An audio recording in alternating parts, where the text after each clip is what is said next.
Good afternoon, everyone, and welcome to an impromptu live stream to discuss a franchise that I actually have a lot of affection for. At least the first game in the franchise. The other games are a questionable lot, but I'll probably get to that as we proceed. But before I get there, who's joining me for this surprise live stream? Absolutely Degenerate, TC, Dr. Funkenstein's Ghost, Mike Savage, and who else is here? Jaeger Pony and John Miller. Good afternoon to you all. Anybody lurking in the future? Good afternoon to you as well. Yeah, so this article popped up from Bounding Into Comics. If you're not following Bounding Into Comics on Twitter or regularly checking out their website, I would recommend that you do. A lot of good stuff there for pop culture, movies, comic books, and onward. And as well, video games, obviously. So this comes to us published just today by Ryan Pearson. Dragon Age Origins lead writer proposes remaster, feels EA never understood series. Yeah, well, remaster would be fine, but that's not usually the case these days, is it? It's usually a remake. And so I wanted to go into why I hope they don't remake the game. But if they remaster, yeah, that might be all right. But here's the problem. If they remaster it, do you think EA with the current year would want to just put out the same content? I have a feeling that if they were to take on such a project, there'd be some revisions. Dragon Age Origins lead writer has sparked discussion over whether the game should be remastered and how EA treated the series. I'll be curious to see what he says about EA treating the series, because since Dragon Age 2, here's the thing. I'm not really a high fantasy guy. For most of my life, I've been sci-fi, horror, true crime. If there's genres that I fall into as far as interest, those would be the ones that I'd fall into. It wasn't until relatively late in my, life, let's say early 20s or so, that I started starting to appreciate fantasy, mostly low fantasy, really high fancy, sparkly unicorn stuff, not so much into. But low fantasy, dark fantasy, I started to gain an appreciation for. Dragon Age was one of those things that kind of gave me an appreciation for it, mainly because it was made by the same people, effectively, that did Knights of the Old Republic, and it was a very familiar interface as far as controlling the game. But Dragon Age in particular, the first game, Dragon Age Origins, and more or less the DLCs that followed, I really fell in love with the setting. I really fell in love with the politics, with the world building, with the mystery. I really did. I really liked it. And then I played Dragon Age 2. And it was all neutered. But I'll get into that as we go, I'm sure. But before then, thank you. This is Kyle. A remake would be great if they kept the original spirit, but they won't, and we all know it. That's my concern. I'm curious to know what the lead writer on the original game has to say on the subject. Amid numerous remakes and remasters, Dragon Age Origins lead writer David Gator threw, and I believe I'm saying it correctly, it's either Gator or Geider. I'm going to say Gator. See you later, alligator.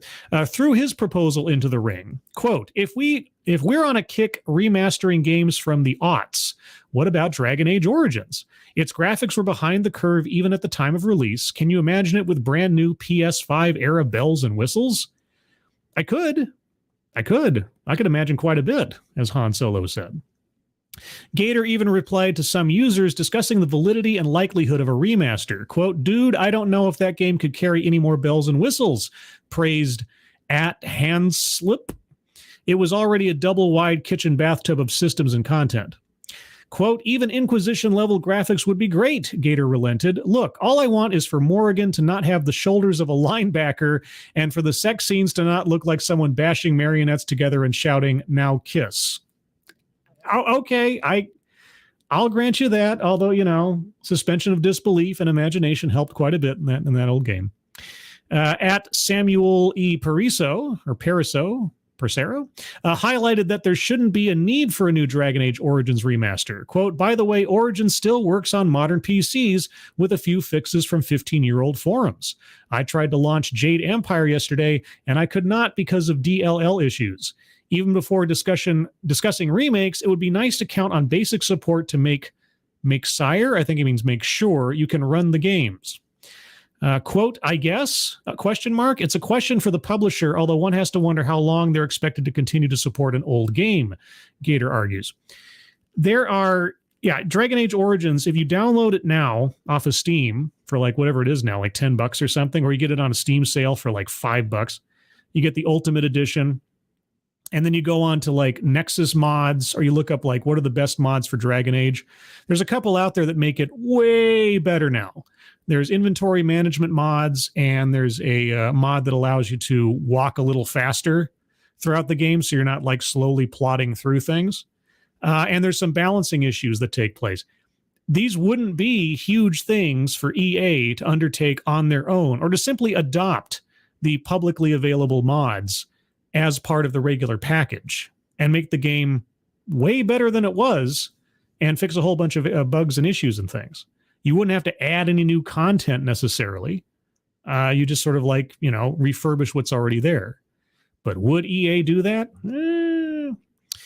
Quote, based on the replies and my Twitter friends in general, this would sell like hotcakes, proposed Elemental Amber.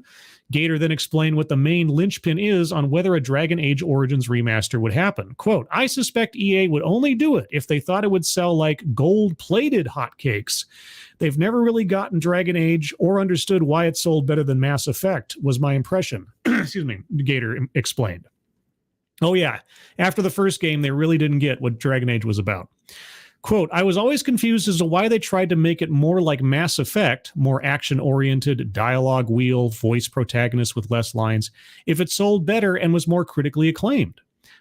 Devil Hellion confessed. Good question, Gator replied, seemingly just as confused. I guess people thought Mass Effect was more slick and modern and thus should have more commercial appeal? Question mark. Common wisdom is an insidious thing. At this time, EA and BioWare have been working on Dragon Age Dreadwolf, which is the fourth game in the series, but a release date has not been announced at this time, basically because the internals of EA and BioWare in general have been chaos for years, and Dreadwolf has just so far dodged the edge of development hell. Okay, so there's no plan necessarily to remake or remaster Dragon Age Origins. I don't think that they should. I think that if EA adopted sort of the philosophy that previously they had with Knights of the Old Republic and Knights of the Old Republic 2. Like Knights of the Old Republic 2, as far as I understand, now comes standard with the Sith Lords expanded mod, or I forget what exactly it's called. But either way, it comes with effectively what was a public generated mod to fix a lot of the missing content and broken storylines and other things in the game. And now you can have KOTOR 2 in a complete fashion, thanks to fans of the game. There's a lot of fan mods out there, some relatively minor ones that don't change any drastic things in the game or the narrative, don't add new characters or graphics or storylines, but just fix what was broken at the time of original release and streamline some things that needed a little bit of tweaking. I played Dragon Age Origins not too long ago, and then I dived into the rest of the series, as I am occasionally wont to do, and I'm reminded again why I should never do that. The world set up in Dragon Age Origins is, very Dungeons and Dragons inspired, let's say. In fact, I think that was the original intent of the game, to be a sort of a Dungeons and Dragons spin-off, more or less. But the original setting is so intricate with so many interesting factions, so much politicking going on. The dark fantasy, gritty reality in a fantasy setting really comes across in that game.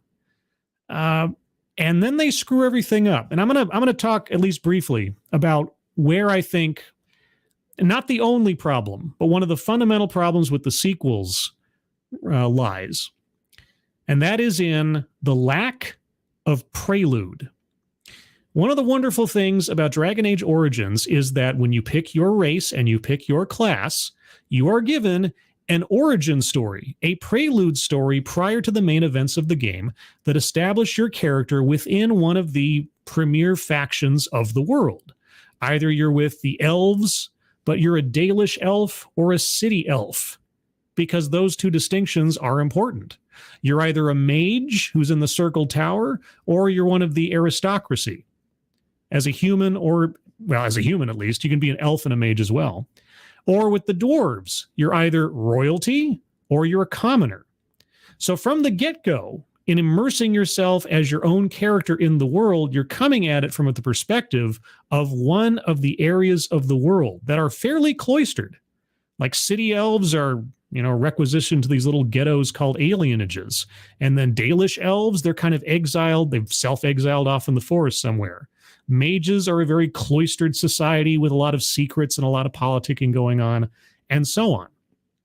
And then when your origin story, which is effectively a glorified tutorial, is over, then your character enters the wider world of Dragon Age.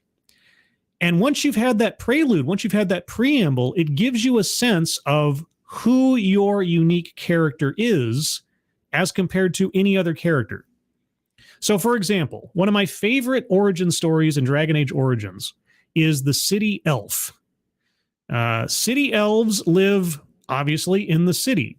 They have been disconnected from their more forest-dwelling brethren. Their culture has been fractured. They've been sort of, I don't know what you want to call it, domesticated to a certain extent. But of course, it's a very restless existence because they are segregated away. They are seen as less than second-class citizens. The human aristocracy treats them like garbage. And so in this prelude story, I'm not going to spoil everything, you kind of have a choice at the end of it in yourself, not necessarily in the game, but just as you playing the character that you've chosen. What do I think about humans in general?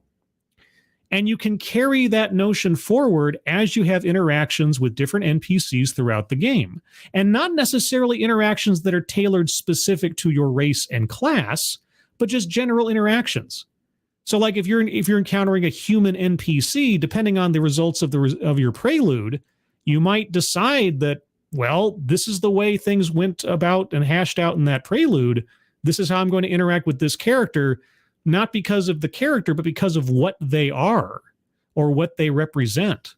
And likewise, if you play a commoner dwarf or a royalty dwarf, other dwarves you interact with, maybe you'll treat them differently. There aren't a whole lot of interactions that are tailored specifically to respond to your race and class picks, but there are some significant ones, and it guides your role play. And that's the thing, role play. You have that in Dragon Age Origins thanks to, well, the Origins. So what did they decide to drop entirely in the sequels? The Origins. So in Dragon Age 2, all right, you start out and you are only allowed to play, as a main character, a human of some class or another. You don't have a choice in race. You don't have a choice in origin story. You just are this person with a name that is so... The first time I played that game, I thought the main character's name is just Hawk. Hawke. Hawk. And that sounds so much like someone in junior high going like, I'm calling myself Silver Moon Ravenwolf now. Just like, what? Hawk? It's so like artificially edgy and anyway. So what happens with Hawk? Well, your origin story is there is none. The whole game starts out as a flashback because we're told at the beginning through the eyes of a bard talking in the past tense about events that you're already the champion of Kirkwall. So before you've even played the game, you're being told as the player of the game that you end up being the big hero. Now, that might be expected in most games, but if you play Dragon Age Origins, that's not necessarily the case. That game can end in a myriad of ways depending on your choices throughout the game. You could end up being the big hero who survives. You could end up being the big hero who dies. You could be ending up effectively as a supporting character in someone else's redemption arc in that game without giving too much away, depending on what you choose to do. But in Dragon Age 2, we already know what the end of the story is. Now we just have to find out how we get there. That kind of robs some of the uniqueness to your playthrough, doesn't it? The other thing that's so silly about that game is there is no prelude in the village that is a direct connection to the first game. Early on in the first game, there's a village you encounter as part of the plot called Lothering. And this is a village that is on the verge of destruction. It's about to be invaded by the bad guys. And during the course of the first game, it's kind of like an extra tutorial town after a fashion. You pick up a couple extra NPC companions, conceivably, or not, depending on how you decide to go about it. You learn some lore, you do some missions, you start building up some character interactions between yourself and your party, and then you eventually leave. And this little village of Lothering shortly thereafter is overrun by the bad guys, and you cannot visit it again in the first game. Wouldn't it have been nice if the prelude in Dragon Age 2 wasn't some bard reflecting on past events, but you start in Lothering? And you make the prelude, the Lothering map, be as accurate a reflection of the first game's map for that town as possible. So you feel like a returning fan of the franchise, that there's a continuity to events. And that the character that you're playing, I mean, unlike the second game, if you did a prelude, you'd actually learn, like, who is my mother? What is my relationship with her? Who is my sister and my brother? How do we relate to one another? What kind of sentimental or otherwise connection do I have to this town that we, the player who might have played the first game, know has an apocalypse coming to it soon, but otherwise might have something to feel like we've lost by the time we get to the escape scene, which is where Dragon Age 2 starts, where you're already escaping from a town you've never seen, a group of people that you never meet, running along with your family who you have no opportunity to get to know before you're already running along with them. It is so so detached from having any connection to either the first game or giving you as the player any emotional connection to the events taking place. It boggled my mind. And besides which, Dragon Age 2, boy, oh boy, all I got to say is acrobatic magic. Acrobatic magic. Or just acrobatic combat in general. One of the things that kind of grounded my sense of, I don't know, quasi-reality in the first game was that when you were attacking an enemy with a broadsword, it was not a quick process. You actually saw your character like have to heave that sword in. And there was a reality to the weight of combat. It wasn't fast and furious. Everybody wasn't a kung fu master. It wasn't like everyone was an inherent superhero. There was a sense of vulnerability. There was a sense of reality and heft to the interactions in combat. But Dragon Age 2, oh no, we're on a console now. It's got to be fast and furious, and everything's got to be flashy with big sparkles all over the place and big like speed wishes every time we slash a blade. And it felt so disconnected and silly and sort of like, I don't know what you want to call it, like a casino, like a slot machine.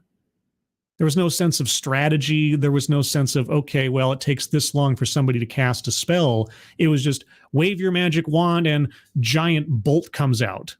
There was no delay. And it was terrible. And the graphics and I could go on about Dragon Age 2 for a long time about how bad it was.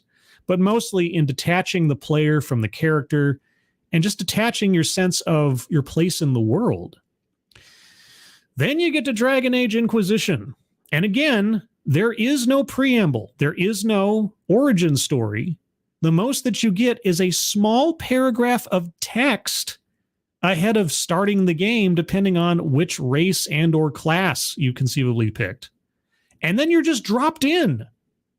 You're dropped into the middle of a story. Like the first 3 times I played that game, I was so confused, even though I knew by the end of it where things were and everything else. You have absolutely no context for why you are there, what is going on, who the factions are, the circumstances of the world, nothing. Even if you read the paltry paragraph prelude information that they give you when you start Dragon Age Inquisition, you don't know anything. It doesn't tell you the details. It doesn't tell you the state of the world.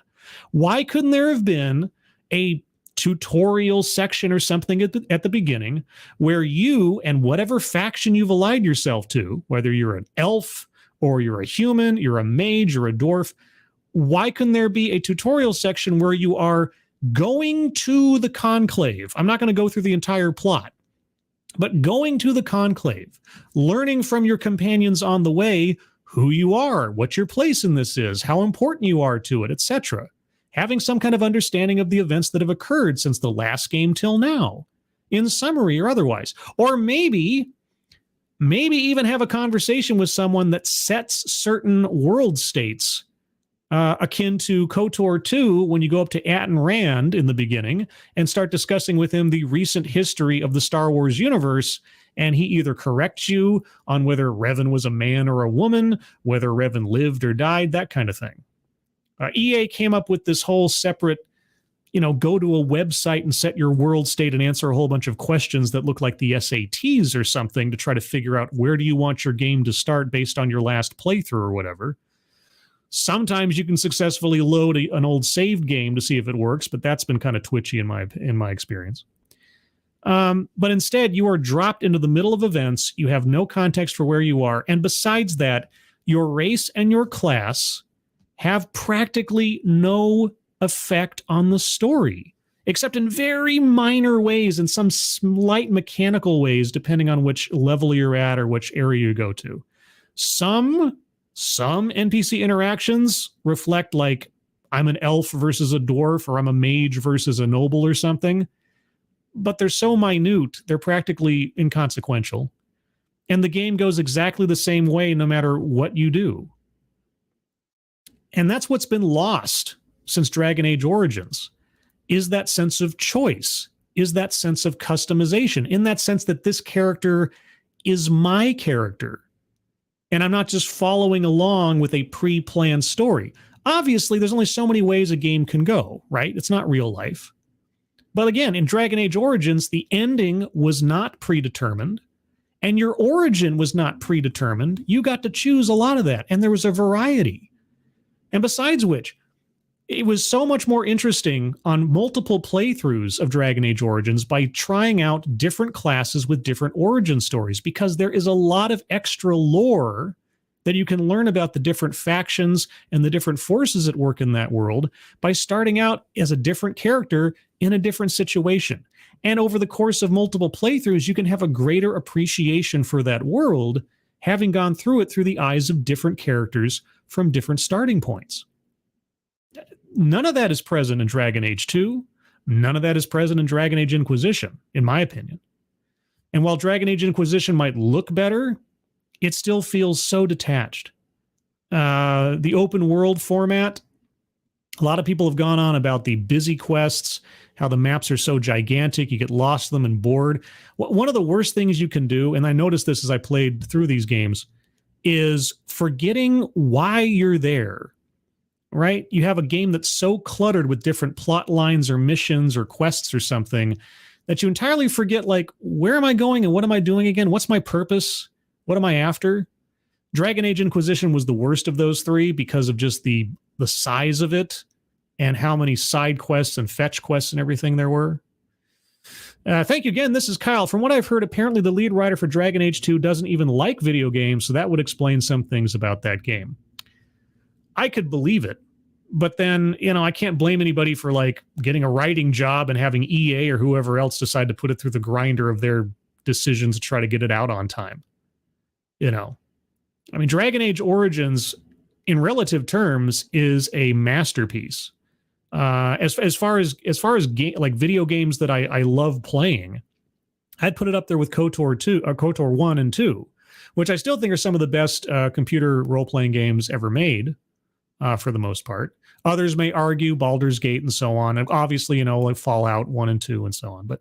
But at least for the games that I played, as far as genre-defining games, KOTOR 1 and 2 and Dragon Age, I think, are really good. And it's really good today. You can play Dragon Age Origins today. It still looks relatively good for its age. It still plays great. And again, with a couple of mods, you clean up things quite a bit, streamline things quite a bit, both in game speed and inventory management. I don't do anything drastic to it. The times that I've modded it, you want a little bit more visual, I guess, variety in some of the armors and things. And as they sort of better refine the style of certain outfits or certain factions in the later games, if you want to import some of that into Origins, that's fine too. But otherwise, I think it's great the way it is.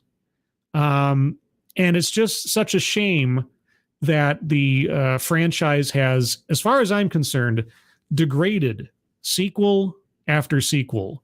And now Dreadwolf, the fourth entry, is coming out someday. Purportedly, most of the action takes place in Tevinter, which is a nation that has been much talked about over the other games, but never yet seen in person. And what I've seen from the few trailers that have been released, it really looks like they're going for a fantasy cyberpunk looking. I don't know. There was something about the original game where magic was relatively low level, right? Fireballs and lightning storms and things. They got really goofy the further you get in the series, and it really lost that gritty, quasi-realistic, dark fantasy feel to me after the first game. Because if you took the story of Dragon Age Origins and you removed all the monsters, if you just said all the monsters are just bad guys, they're just bad humans or something, the sophistication of the storytelling insofar as the individual politics of the individual factions and how they interact with one another, it's like Game of Thrones 0.5 version or something. It's great. It's great all on its own. Each faction has its own internal story, and then the interactions between the different factions in both the historical context and the context of what you're going through in the game. It's great. It's so deep and it's so layered and it's so much fun to play. So if they do some kind of refurbishment of the game, I can only hope it is just maybe a graphics upgrade, although I think the art style in the original game as it stands right now is fine the way it is. But if they wanted to sort of, fix some graphical issues or maybe smooth things out a bit or add a little bit extra, fine. But you can't get rid of the overall look. You cannot get rid of the voice acting. The voice acting in that game defines those characters in such a way that they are memorable years after the fact. Yes, swooping is bad. Every time I hear that line or think about Alistair, it's great. So sure, a refurbishment of the graphics, okay, or how it runs on modern systems, fine. Streamlining the existing systems or incorporating existing publicly available mods to try to spruce things up a bit, fine. Remaster it in that sense. Do not remake. Because I have a feeling that if EA actually invested the money to remake this game, there's so much that's problematic in this game. I just see it now. So much that's problematic that we need to fix. We need to, update for modern audiences. Thank you, Keeverdam, for the donation. No message. Thank you. Did I miss the fundraisers somewhere in here? I might have. I've been very much paying attention to, just staring at my screen and sort of pontificating for a while. So anyway, that's just my reaction to this article. It's an article of an opinion of one of the lead writers of Dragon Age. Remaster, yes. Remake, I hope not. Has EA lost the plot when it comes to Dragon Age since the first game? Most definitely. And I don't have any particular enthusiasm to run out and buy Dreadwolf once it comes out. It'll be one of those things that I will wait and see. But the big red flag to me is that every time I decide to start playing through the franchise again, I get done with Dragon Age Origins and I just feel so happy and so satisfied no matter what origin story I pick or how I do it. And then once I'm about halfway through or so of the opening of Dragon Age 2, my enthusiasm just starts to wither on the vine. And it's not out of a lack of love of the setting or the characters or the potential of it. It's just the execution is so poor. And for as pretty as Dragon Age Inquisition looks, it's it's a convoluted mess. It really is. I'll take a minute for some comments on your guys' side, and then I'll wrap up. Star Saver, well, excuse me, Tevinter is a place, excuse me. I need to get a sip here before I completely lose my voice. Well, Tevinter is a place where magic is encouraged thanks to their Sorcerer King, so it makes sense that it would be a more fantastical place. Sure. I'm just talking about the visuals that they put out so far. It looks a little bit overmuch, like floating towers in the sky and everything. Yeah, magic should be a big deal. Perpetually floating castle towers and the city and stats. I don't know. Might be a bit too much. Absolutely degenerate. Oh man, it's going to have a full overhaul. The dwarves will be tall. The sexy monsters will be completely covered and given realistic proportions. Morgan will be covered completely, etc., etc. Yeah. Yeah, the Desire demons, I think it was. Was it Desire? Yeah, those wouldn't pass muster these days. They'd put like robes all around them or something. Let's see. Zombie Teddy, the vine is starting to wither. There's a pill for that now. Yeah, thank you. Yes, I know. Was it Cialis? Was that it? Was that the deal? John Miller. Realistic. Now, okay. Within the boundaries of the setting as it was originally presented. This is one of those things where it's like, you know, like the Star Wars sequels. The Force can do anything, right? Except that it never really could do anything, but you've just decided to decide that the rules don't matter anymore. Magic as presented in the first game it felt very visceral. It felt very elemental, literally and figuratively. But it also felt like within the bounds of some kind of logic, right? Some kind of logic to nature and life and everything else.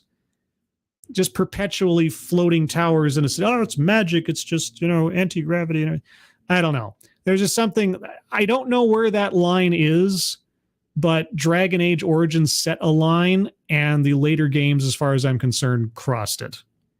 Like, I don't have the original game Bible in front of me to tell you whether or not they actually went over the line, but it started to get a little goofy in Dragon Age 2 and decidedly in Dragon Age Inquisition. But that's just me. Let's see. Somnambular Nation enjoyed your take on the article despite not having any familiarity with the game you're talking about.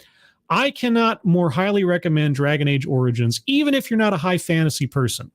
Really, it is a great game. If you like Knights of the Old Republic, you'll be very familiar with the hit your space bar, freeze time, position your characters, start getting a strategy going, that kind of deal. The voice acting is supreme. The storytelling, the intricacy of the world building, the potentials for other stories on the side, even those that aren't presented, are great. Like, and again, I'm not a high fantasy guy. I'm really not. There's very select particular franchises or IPs that I find enjoyment in when it comes to fantasy. Dragon Age is one of them. The first game, I kind of try to block out the rest. The classic Conan stories, I'm really into those. So yeah, if you haven't tried it out before, wait for the next Steam sale, summer sale or something. Get the Ultimate Edition on Steam for like whatever $3 or $4 they put it out for, and just give it a whirl. Even though, yeah, the controls are a little antiquated, I suppose, and the graphics aren't exactly 4K or whatever, it really doesn't matter. It still looks great, still plays great, and is still a really fun game to play. And a couple more, and then I will wrap up here. Dr. Funkenstein, Magic and Origins, you had to learn to control it and yourself, or you could summon a demon and become a monster. That is why mages are locked away.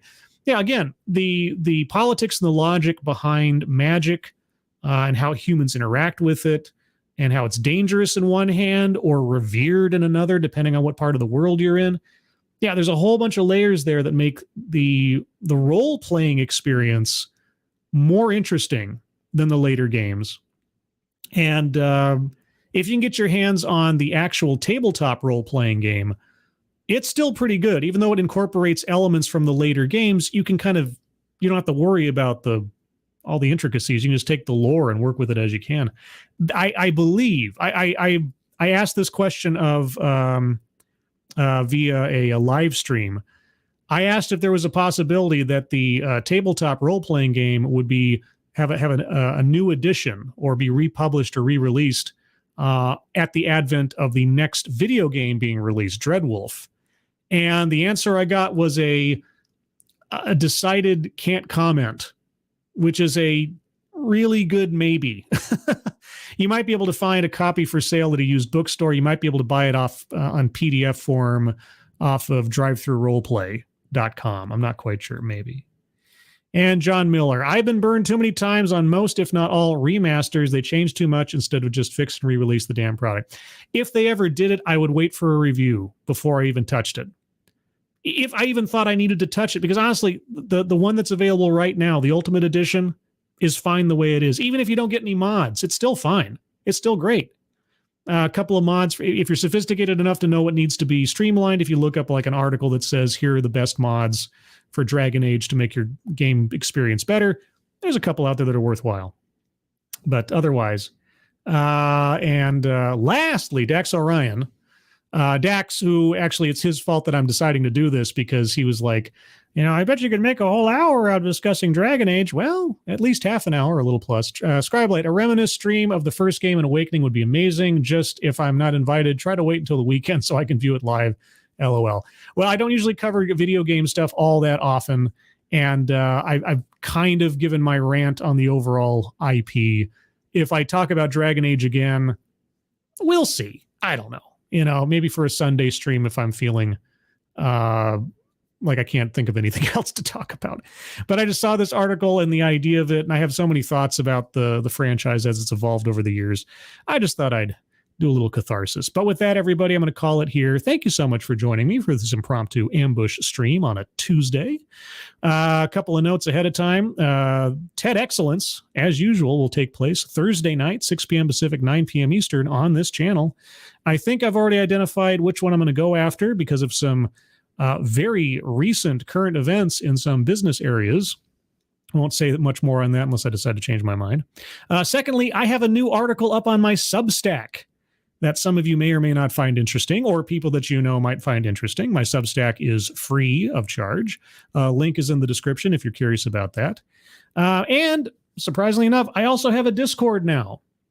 I have a Discord that is exclusively for people who, watch this channel and watch my streams, because I only give out links during the streams, and you have to know the secret word be accepted onto the Discord. So into the chat now goes the link to the Discord.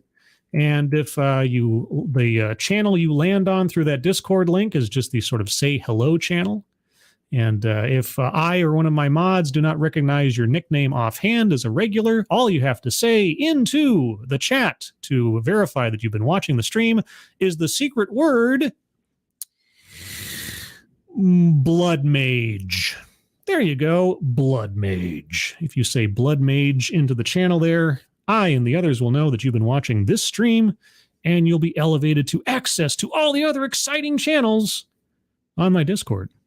But otherwise, everybody, thank you so much for joining me. Moderators, thank you for keeping an eye on things, even though everyone here is so well behaved. You have very, very little to do. I forgot to mention, I have a new episode of Living on Borrowed Crime on my channel right now, on my YouTube channel. If you like that kind of content, if you like having, discussions broadcast with true crime content creators, please, please, please share that stuff. The more exposure that show gets, the more likely it is that I'll be able to attract other true crime content creators to want to come on as guests. So you guys are seriously in a sea of live streams and things. You guys are the best algorithm and chance that show has of taking off.